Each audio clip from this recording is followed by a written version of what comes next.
Hi, I'm Heidi Zuckerman. I'm the Nancy and Bob Magoon CEO and Director here at the Aspen Art Museum. And thank you for being here for the whole celebration. I know we have at least one person who's been participating in the entire 24 hours so far, including sleeping here last night. So I love that. We have always talked about Aspen as being a place, particularly the Aspen Art Museum, for the culturally adventurous, and the 24-hour celebration fits into that. So I asked Richard Tuttle to come and do the last conversation with me of the summer, and to kind of punctuate the whole celebration, because Richard is the first artist that had an exhibition when I started here, and it was a show that was actually scheduled before me, but he was the very first person that sat down with me in my office in the old building. And Richard said a couple things to me that day that became sort of, I don't know how I defined, I think, what I wanted to do in my tenure here at the museum. So he came into my office, and I was really kind of a kid when I took over the directorship, and I was really intimidated by Richard because I had known his work forever and had never met him, and he said he wanted to talk to me. So he took me into my office and he shut the door, and I was like, okay, what's going to happen? But what happened was he gave me some incredibly sage advice, and he said, this is a really small museum, kind of in the middle of nowhere, and whatever is the worst part of someone's experience at the museum is what they will remember. So he said that, if, for example, your bathrooms smell bad, that's what people are going to remember. So, you need to do everything to the highest possible level that you could do. So I thought about that, and that became really our mantra here, and maybe my justification for being interested in every last detail of everything, including like the plants that are on the tables here, and when they get too high, making sure they get changed out. But we decided to, I had everyone read a book called Good to Great for the social sector, and we tried to figure out what we wanted to be the best in the world at. And at first we thought, well, we'll try and be the best mid-sized museum in America. And then we thought, well, that's not very sexy, and we decided we'd become the best non-collecting museum in the world. And we started talking about it over and over and over. And I read in the Aspen Times this week that we are now considered the best non-collecting museum in the world. But because of Richard, I told our staff we need to have the cleanest bathrooms. We need our donor letters to go out faster than any other institution. Everything that we do has to be the best. Of course, our exhibitions and our programs and our publications, but it's all about the small details. And Richard, I'm so grateful for that. You have to be able to listen to the wisdom from wherever it comes, and that was really key. So that was sort of like the practical thing I learned that day. The sort of conceptual thing I learned that day from Richard after he told me about that was that he was working on this idea that all art is actually invisible, and that what we see is just the physical manifestation of the true art, which is in fact invisible. So I've also thought about that for about 14 years. So I actually want to go back and just acknowledge the Questroms and their funding for our lecture series, and also some additional funding in 2018-19 provided by the Laffey-McHugh Foundation.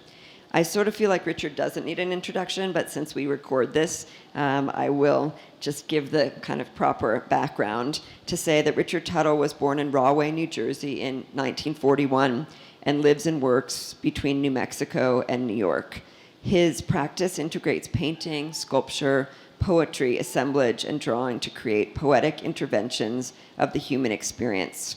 So his work was on view here at the Aspen Art Museum, as I was referencing, the old building, 2005 to 2006, and he was the first honoree of the first Art Crush, so the first recipient of the Aspen Award for Art, which we founded in 2005. So we're going to start today with a poem that Richard has written. He's going to read it, and then we'll have a dialogue with images, and then we can open it up to some questions. So please make Richard feel welcome. Thank you.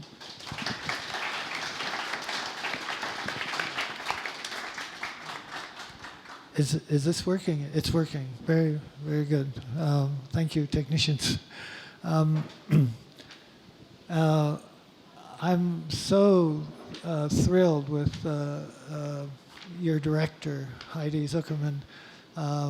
And yesterday, I don't know how many of us were here for the Shigeru Ban talk, but Heidi asked him the question about how he feels, because he hasn't seen this building for 5 years since it was finished.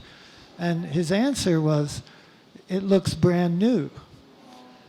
And I find, I mean, coming from him, it's a clear, the answer in his mind was, perfectly clear for his reasons, but I had my own reasons for thinking the same thing. And I think why it looks brand new is because of your director. And especially with Shigeru's work, which is known through the world as temporary, and therefore easily degenerating. The fact that this looks brand new was worthy of his surprise and gratitude. So I think Heidi, and I also feel the same way. When I meet Heidi today after 14 years, was it? I also feel surprise and gratitude because she's grown here, and I think the community has grown with her. And I'm so honored to be invited back and to be part of this celebration. And many things have happened in those years, and some of the wonderful people who are responsible for this museum and the community in Aspen are not here anymore.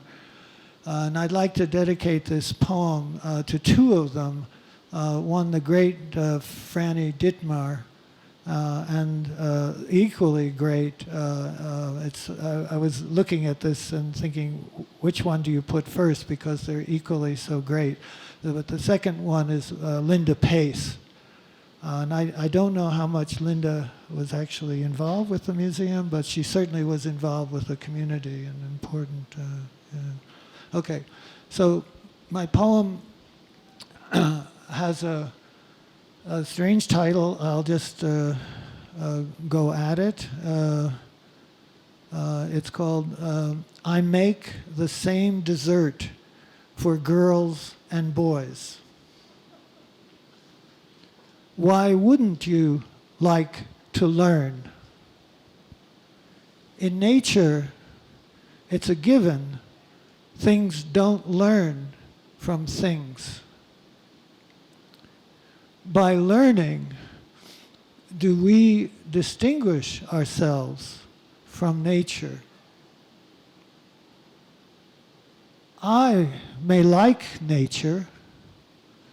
I may like my nature. If I want to learn about you, what does that mean? Am I trying to learn about your nature? Maybe the part of you that wants to learn is what I want to learn. Is this the same for all? Are we brought together by what we want to learn, if it's the same? Repelled if it's different?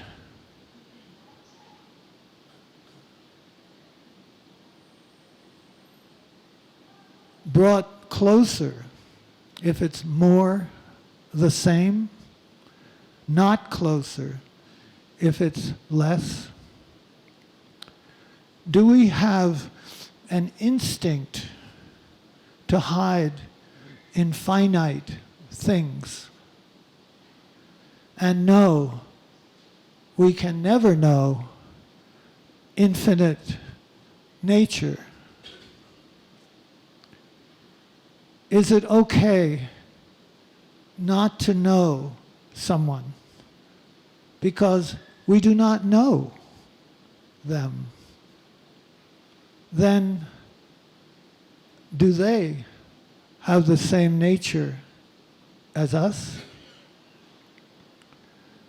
Do you want to learn about me? A little? A whole lot?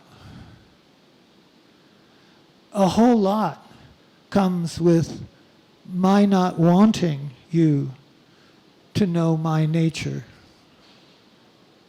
I can trust you then and help you without fear.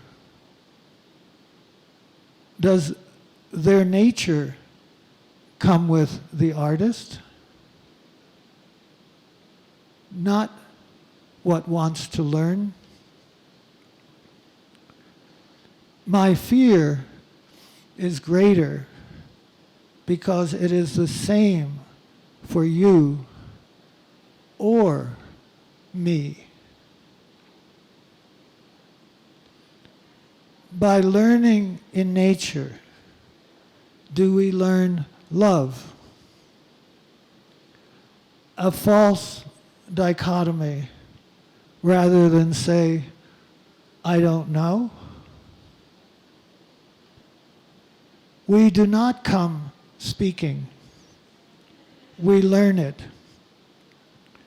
But we come with a natural proclivity. How is that different from learning to walk? It connects us to others who speak like us, but not others who do not. What is lost in binary reduction? We need to know each other, a language group. Is this a language group or play? I saw the world. No, I saw in the world what I saw in my mind. This proves the world is mind. What we want to learn about is mind. Mind is nature in us, and we are nature without mind. Mind is plural and outside. We cannot have nature, but can know mind. Why would one not want to learn it? Thank you.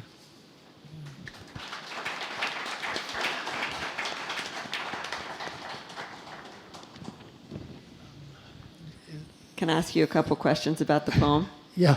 Okay. So you've talked about, well, there's so many things I could ask you. So I think I want to ask you first about what you've been thinking about the difference between creativity and art, because I was going to ask you a question about visual art and poetry, but I think we have to start with the difference between creativity and art. Okay. Well, I'm someone who gets favorite ideas, and one at the moment is that if we look at the golden moments, we see that they're moments of creative. They come out of nowhere, they explode, they have a life, and then they end. And when they end, we have a tendency to call it art. And that goes together with my understanding of the great philosopher Hegel, who said, as soon as you say the word art, you're talking about the past. And I don't want to talk about the past. I want to talk about now. And so the word creativity, for me, is closer to now than the word art. Okay. So I'm sort of tempted to look at some of the art. Let's do that. Okay. And then we'll ask some more questions. Okay, good. Okay. Good. Yeah. There are, okay, let's just go there. Okay. I thought what would be valuable to us is I just made two very big exhibitions in Beijing in China, and I'm extremely proud of that because the Chinese have not really wanted to look at non-Chinese art.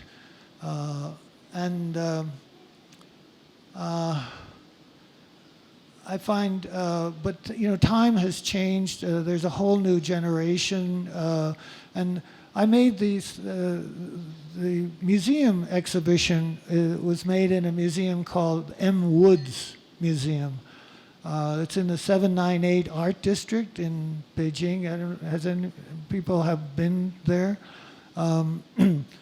And it's a museum. It's a private museum. That is founded by two extraordinary young people who are maybe 32 at the moment.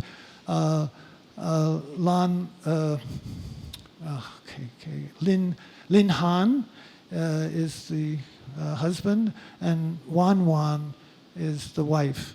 They are extraordinary, dynamic couple.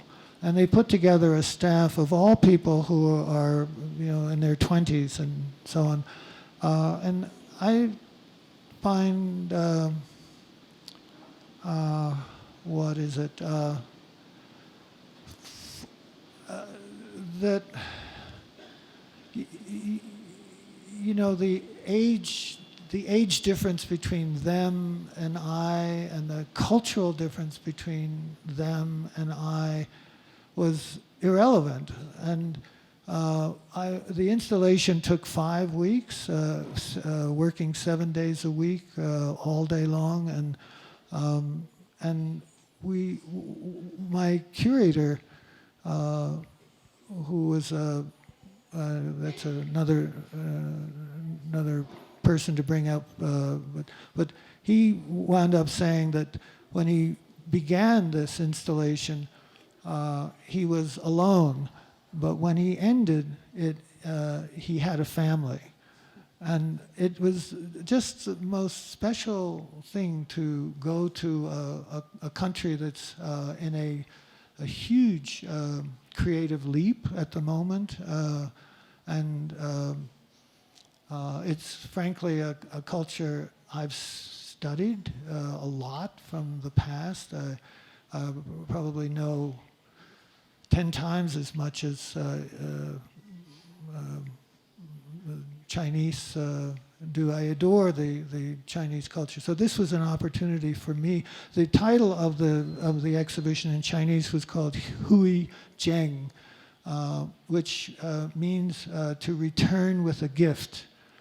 And it was a title again, we're working uphill. This is work from an outsider, from a culture, a tradition that is not known and not even respected or interested. So the because of my coming forward and saying how much I've learned from looking at Chinese art and learning about the culture, and I'm so happy to give back just a tiny percentage of what I've gotten from the culture. They simplified that and into this very title, these two-character title, Hui Jiang, to return with a gift. So it's funny. We're yesterday with Siga Moro. I've just mentioned that I've been using so-called poor materials all my life, for almost 60 years now, I guess. But this is a scrim, you could call it, that was placed 15 feet high in a room that, this was a factory built by the Germans in the 20s, and it's been repurposed into a museum. So you had skylights. So 15 feet was sort of in the middle of the space. And when I arrived, I just had a kind of a sketch made of aluminum foil, something like that. And step by step, we came to this piece, which took hundreds and hundreds of man hours to produce by the kids from the local art schools. And while doing that, I realized it was just breathtaking for people, because it created not only a luminosity, but an access to luminosity that nobody had ever seen before. And what I deduced from that was, because I'm a textile collector as well, and I collect Andean textiles, which even though we may know those or see them in museums and so on, most of us don't appreciate the fact that these are not made on a loom. And they are, by many people we respect, considered the finest textile production of human effort ever. And so what and also China is a great culture of the textile, but it's all loom produced on looms. So right in the middle of the culture, I walk in and I produce this textile, fundamental textile that is not loom produced, and it's both.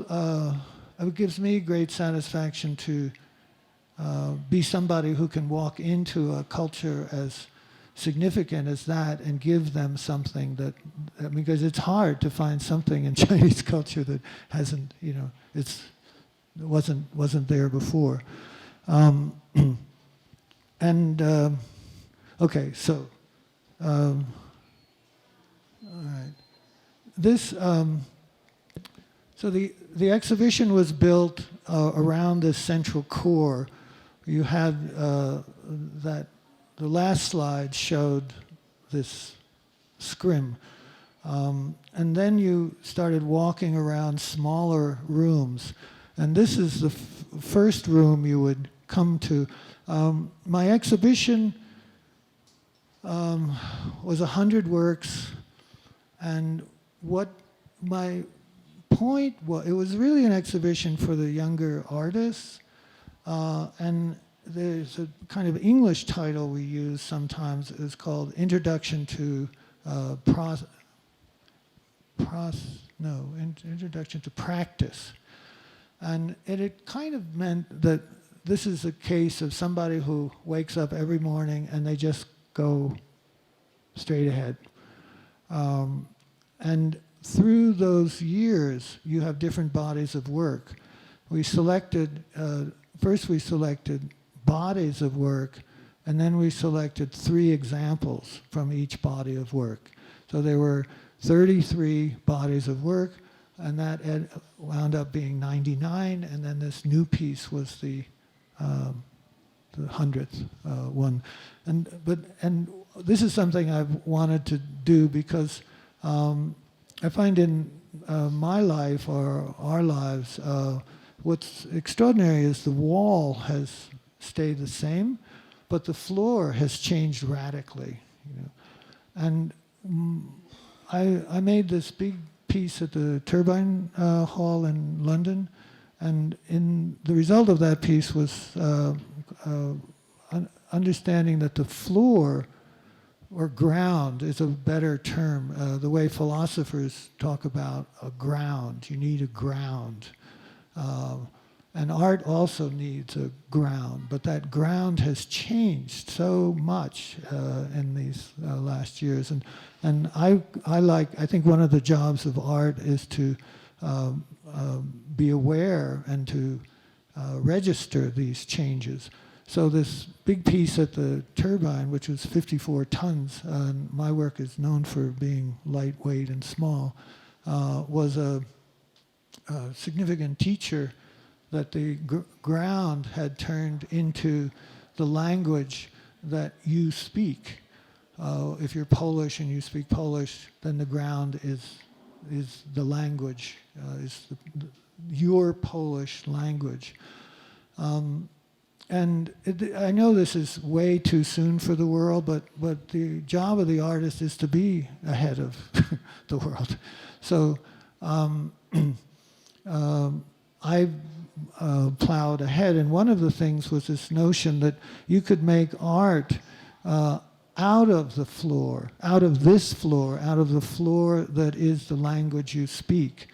And what came to mind is the idea of the tile. So I made some artworks of tile, and they were always meant to be wall to wall. So when you walk on this, you actually have an art experience. You know, it's not the same as a Carl Andre, you know, or which, you know, was extremely important to define another ground in the development of ground. But so, in, you know, part of China's reputation for me is that they can do everything better, cheaper, faster than anybody else. So I thought, well, they can make my ground for me. So we sent, I developed some prototypes in Albuquerque with a traditional, ceramicist there. And we sent the models to Beijing, and they, you know, gradually took up the project and produced. This was one of them, and you know, it looks. I mean, we've had an extremely difficult time convincing the world that this is an artist's effort to express their art, because most people will just look at this and just think it's, you know, a tile floor or something like that. But here, not to say that we succeeded in making the distinction. This distinction also comes to mind because I was a resident at the Getty, and I listened to many, many lectures of art historians about renovating constructive housing projects in Moscow and so on, and they're very happy to talk about walls and ceilings and stairways, but I was sitting there and I was looking at this slide that had a floor, and I asked, well, how do you treat the floor? Because, I mean, floors get a lot of wear and tear, you know, in 50 years or 70 years. And the answer was, like, from this very distinguished art historian, that, you know, architects and art historians think about walls and ceilings. We don't think about floors, you know. And this is one of those categories which makes it so hard for people to use the floor as a source for an expression, an artistic expression. And then, okay, so you know, I know we have to worry about time and everything. This is this slide actually shows we invented this whole system of signage using cloth, but also the traditional Chinese numbers. So the viewer, one of the things a viewer could do would be to walk through the whole exhibition and just follow number to number. I invented this little symbol that always was used in posters and any kind of advertising brochures, outside, inside, through the mail and everything. So immediately that said, you know, just brought you to this exhibition. And this is a piece I made for an exhibition in Tokyo recently, and on the floor it has a line of a poem that was a backbone for the exhibition, but it was written in Japanese, and so it was a lot of fun to. I mean, the question was, well, should it be translated into Chinese? And I said, you know, or even back to English, because you'll find people in China who could read English, but there's certainly hardly anyone can read Japanese. But I nevertheless said, like, you know, keep it in Japanese, because that was where the piece was first shown in the world. And there's certain rights, that position has certain rights. And then over there, just close to it, is a red-blue piece that probably is from 2002. So you could, in the exhibition, you could mix works from. Okay, I'll go to the next slide where. Oops, that's not going to do it. Here you see that scrim from the second floor looking down, and it functioned, the expression that it was trying to get to functioned equally looking down from above as well as looking up, because it was all about the production of light, but also the, I've always had this word awareness floating around, and I, because I remember I made an exhibition in Amsterdam in the late 70s, and I said to the director, I want to make an exhibition about, because I said everything's turning into art so fast now, and I want to make an exhibition that hasn't turned into art yet. So same theme repeats itself, but at that time I expressed it as if you're walking through the woods, and you look down and you're just absolutely overwhelmed by the beauty of a leaf that you see, and then something happens and you call it a maple leaf, and that ends the experience. That's over there. And so I told this director that I wanted to make an exhibition before it was called a maple leaf, you know. And so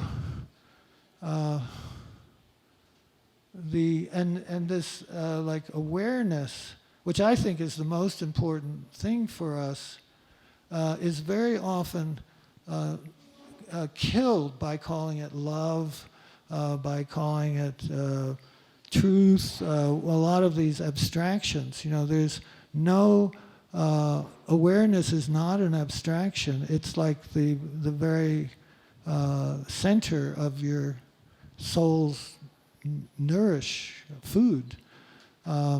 So this, oops, what did I do here? Okay, No. okay. So, all right. Now we're back up on the other side. This is another example of one of the wall-to-wall floors, but I couldn't, you know, the budget didn't allow to expand it, so it's a kind of walkway. That's a work from, I think, 94, thing like that. And okay, these are 70s drawings. These are string pieces from the, I guess, 72, 70, about 76.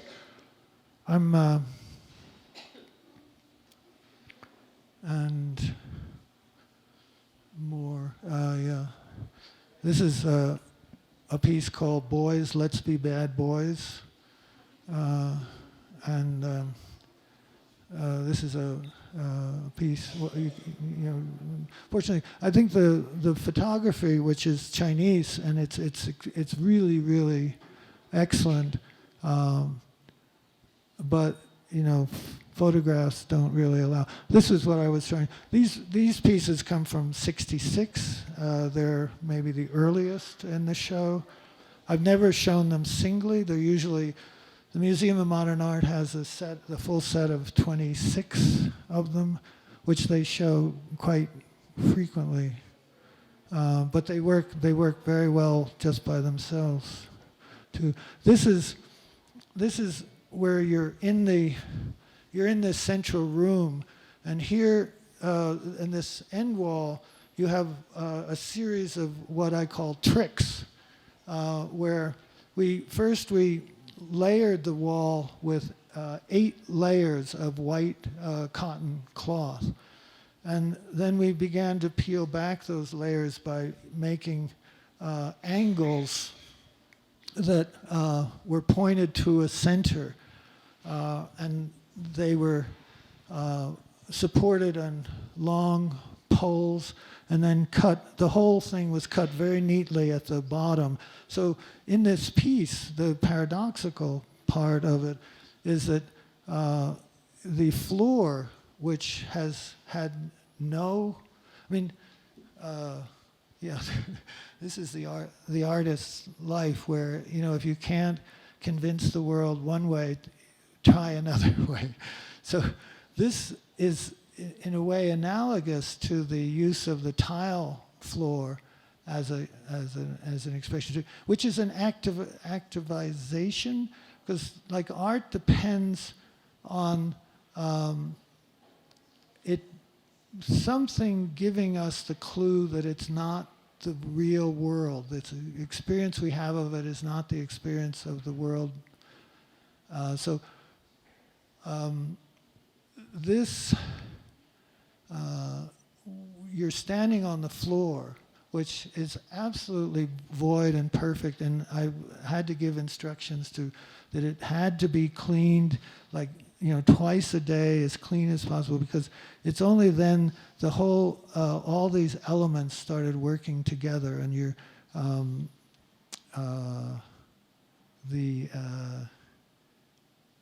boy, how to say that, the notion of, you know, image, because what I'm trying to get at is before image ever happens, you know, it's awareness.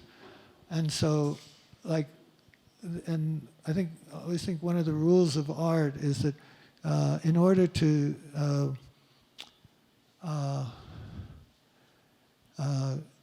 engage the viewer, it has to suspend their disbelief in 2 equal and opposite ways.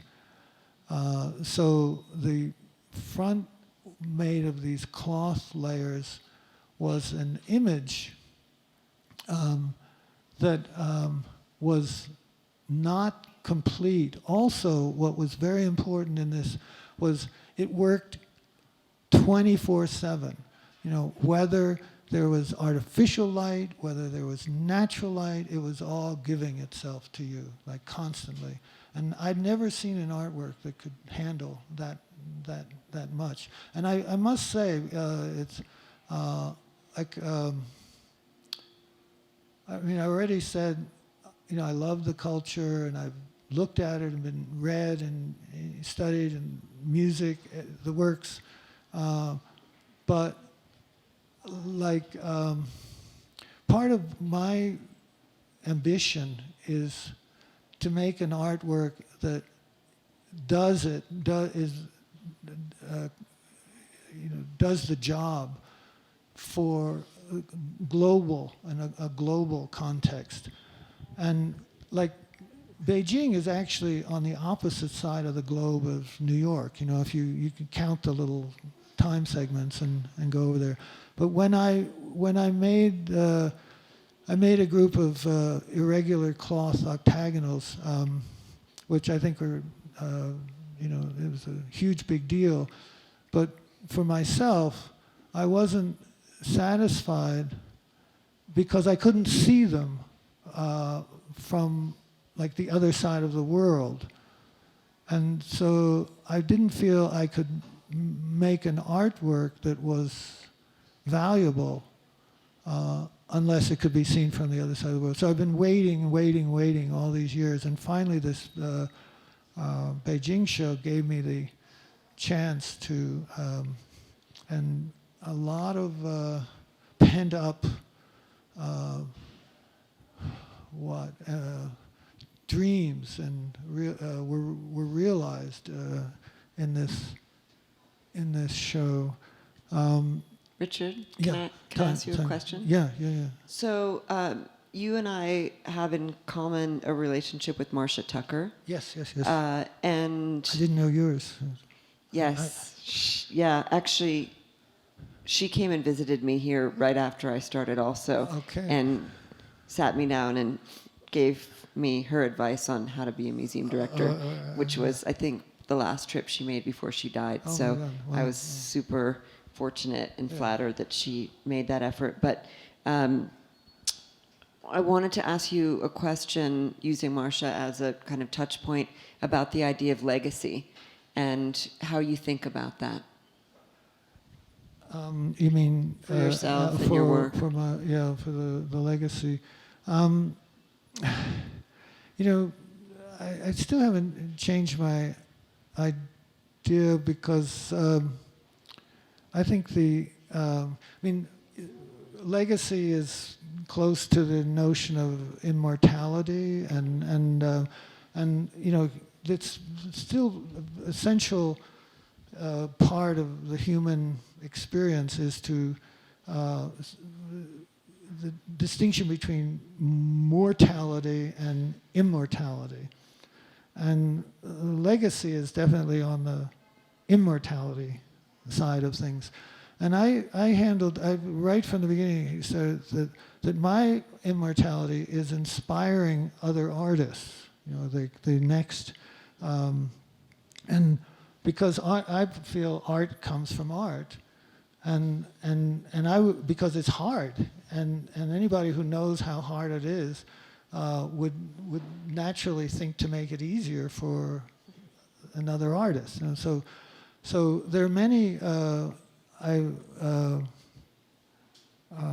are many cases where people come to me and say that my work enabled them to some degree or another. And in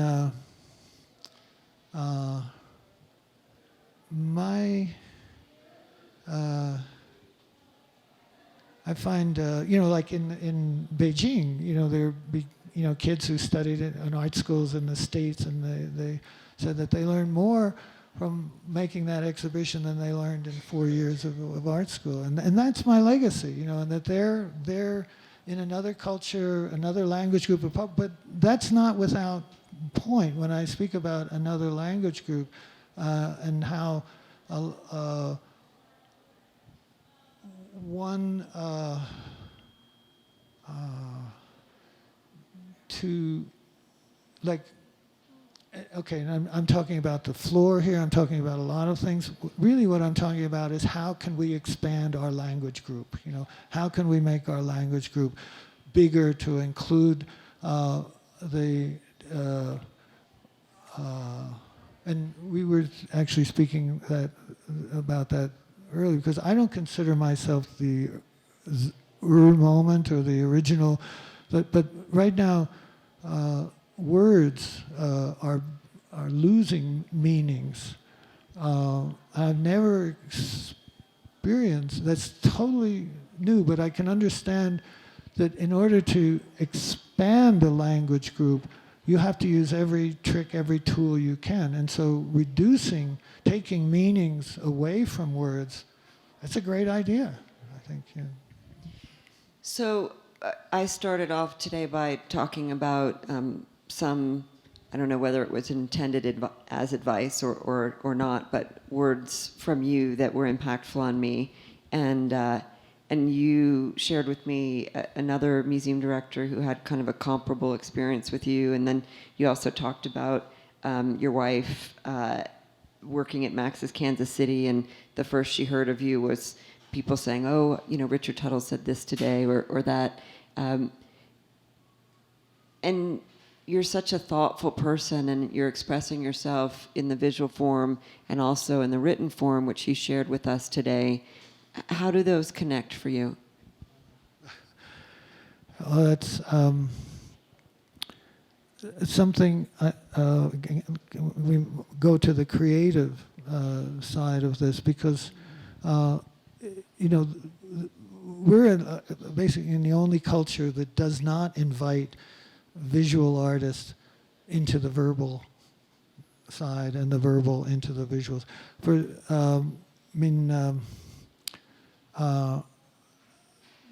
But I actually thought of this because I'm going to try to say this as simply and condensed as I can, you know, and I'd love to know if anybody else has experienced the same thing I've experienced. Like, if I go out to an evening or a party or dinner with literary people, I come back and this eyebrow is like elevated like that, you know. And if I go out with visual artists, this eyebrow is elevated like that, you know.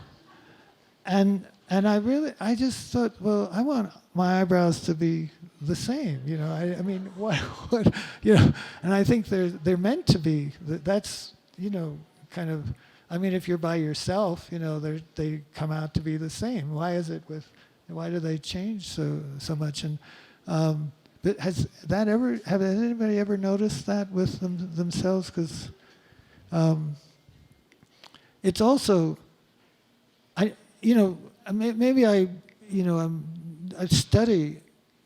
study myself too much, but I think that's my job, is to, how can you go in front of other people and be so irresponsible as not to be somewhat in charge of yourself. I mean, but the it's also, if it's like a little elevated is like okay, I think, you know, but when it gets, because there's such a thing as being over. And that's all balanced with. I mean, I do believe that there's no person born in that verbal, visual, balanced place. However, I do have to say that the foundation of our art, it's, you know, absolutely, you know, we now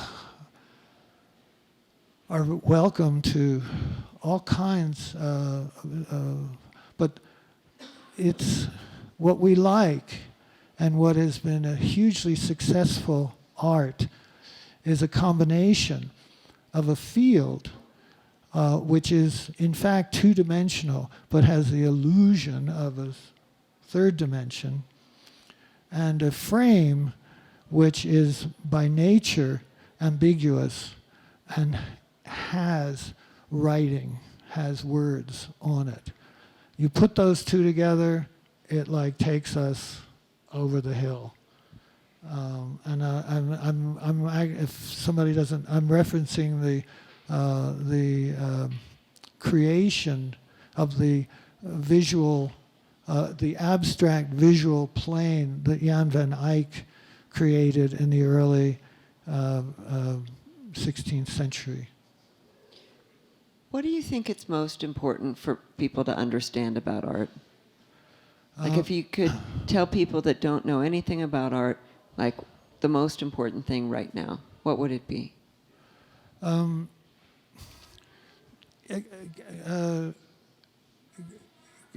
Again,